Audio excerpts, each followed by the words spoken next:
Já celebra hoje um dos seus maiores doutores, São Jerônimo, aquele que é conhecido como Doutor Máximo, um homem que adquiriu o conhecimento perfeito das línguas hebraico, grego, latim e traduz as Sagradas Escrituras de uma forma perfeita, a Vulgata, na qual a igreja lhe bate o martelo e assume essa tradução.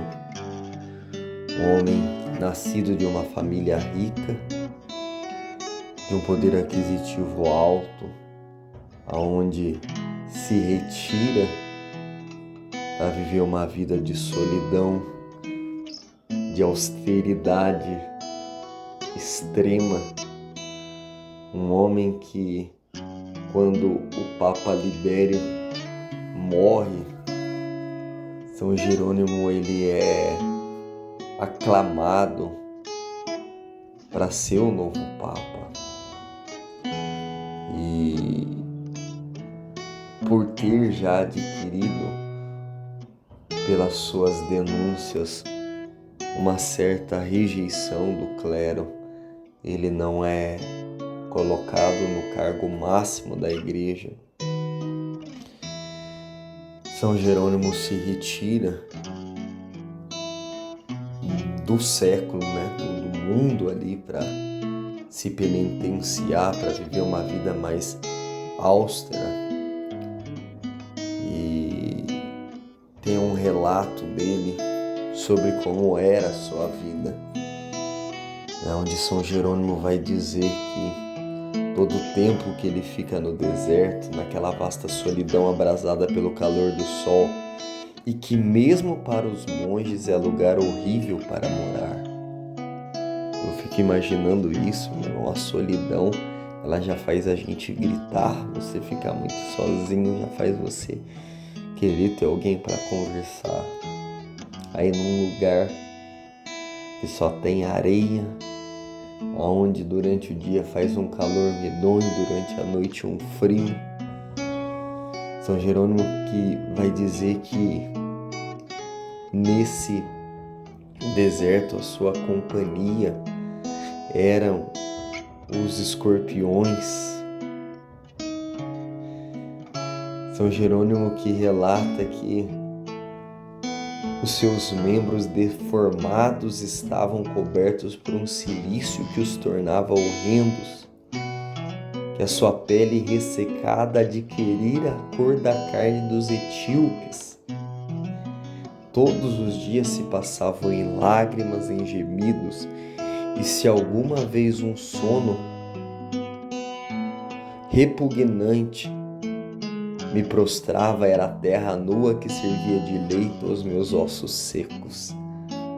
Um homem que bagaçou o seu corpo, que reduziu o seu corpo a uma obediência servil, com disciplina, com violência, com austeridade. Nem falo de beber e de comer, pois considerava a água fria e a comida cozida dos doentes um pecado de luxúria. Embora eu tivesse por companheiros apenas escorpiões e feras, muitas vezes em espírito encontrava-me no meio de moças, e naquele corpo frio e naquela carne já morta, a libido me incendiava. A guerra espiritual que foi travada. São Jerônimo que tem a visão, depois de uma febre, de uma enfermidade, onde ele gostava muito de ler Cícero, o filósofo, durante o dia e Platão durante a noite. Ele tem um sonho dele se apresentando diante do juízo particular e Deus o acusa quando ele se defende de ser cristão, que ele não era cristão, que ele era ciçoriano, e coloca ele à esquerda para ser flagelado, e ele entende que aquela leitura que dava tão prazer a ele, a sua alma era desagradável a Deus. E depois disso ele entra de cabeça na meditação das Sagradas Escrituras. São Jerônimo demora 55 anos para traduzir as Sagradas Escrituras ali para que esse trabalho fique acabado. São Jerônimo, que é um homem que tinha a capacidade de ir ditando 6 livros ali ao mesmo tempo, para 6 pessoas ao mesmo tempo. Uma mente, um intelecto fora do comum. Um homem que defendia a igreja contra as heresias do seu tempo.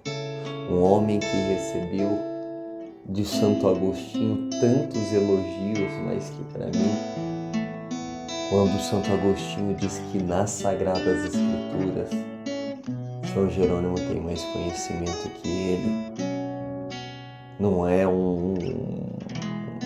qualquer um falando, meu irmão. É a águia de Hipona reconhecendo que o doutor Máximo, nas Sagradas Escrituras, ele tinha o domínio. Que tristeza saber que para nós, aqui no Brasil, existe tão pouca tradução dos comentários de São Jerônimo. Tão pouco livro ainda deste homem, dessa coluna.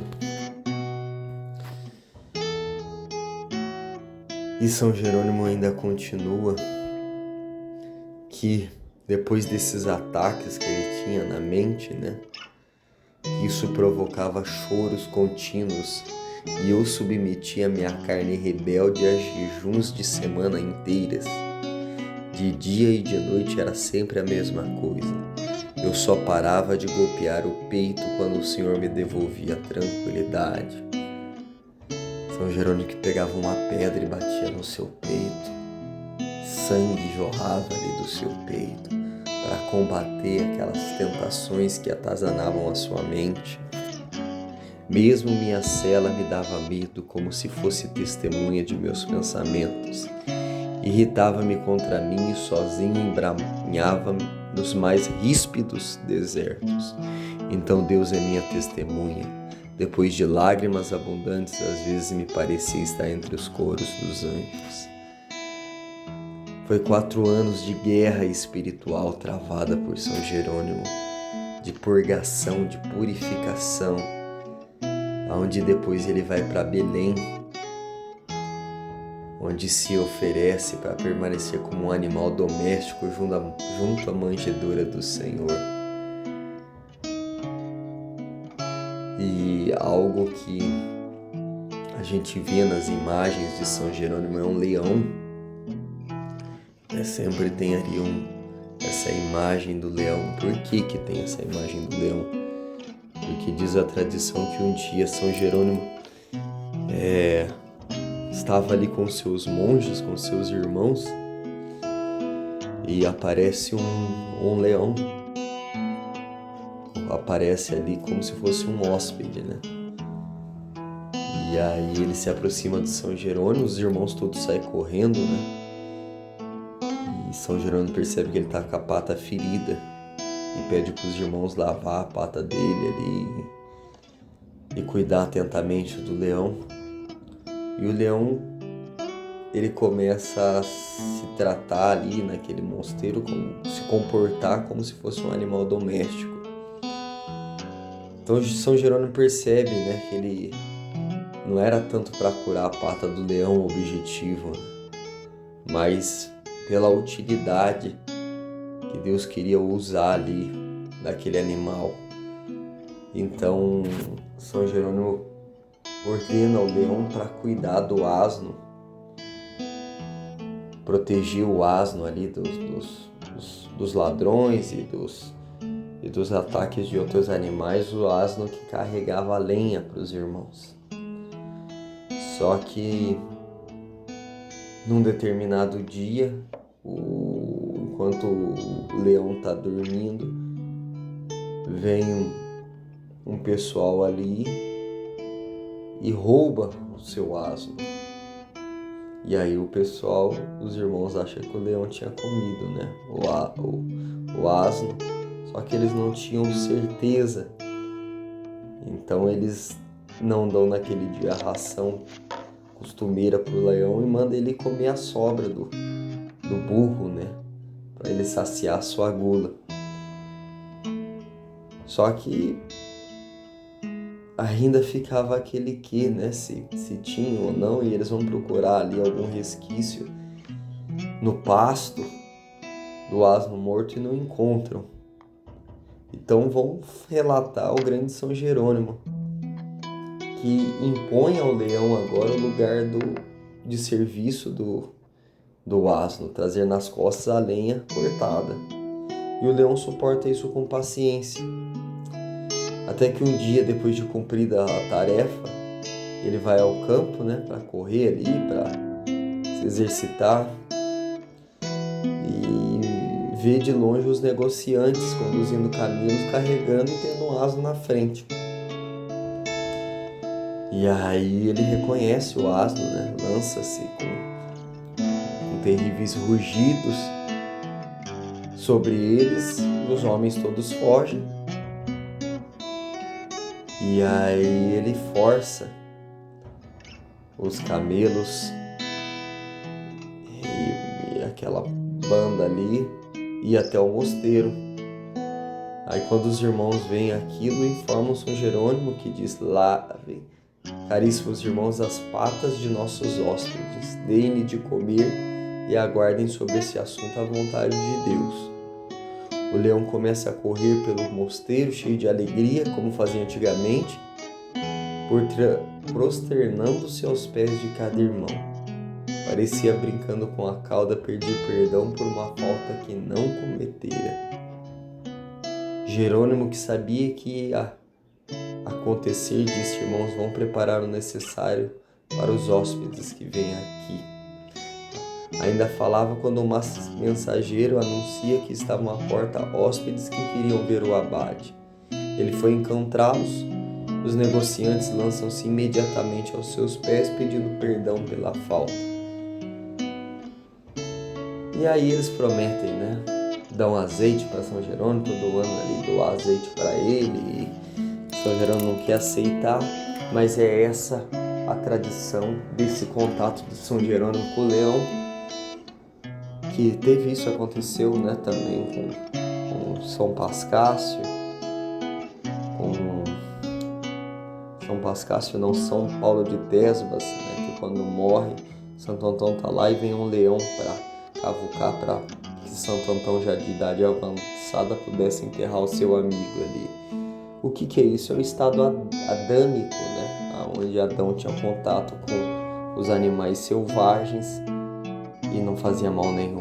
Então o santo, quando ele chega numa estatura espiritual tão grande, ele volta a esse estado adâmico, né, de uma pureza tão grande que os animais reconhecem nele a presença de Deus, e a sua fúria ali, a sua selvagem é reduzida a uma mansidão.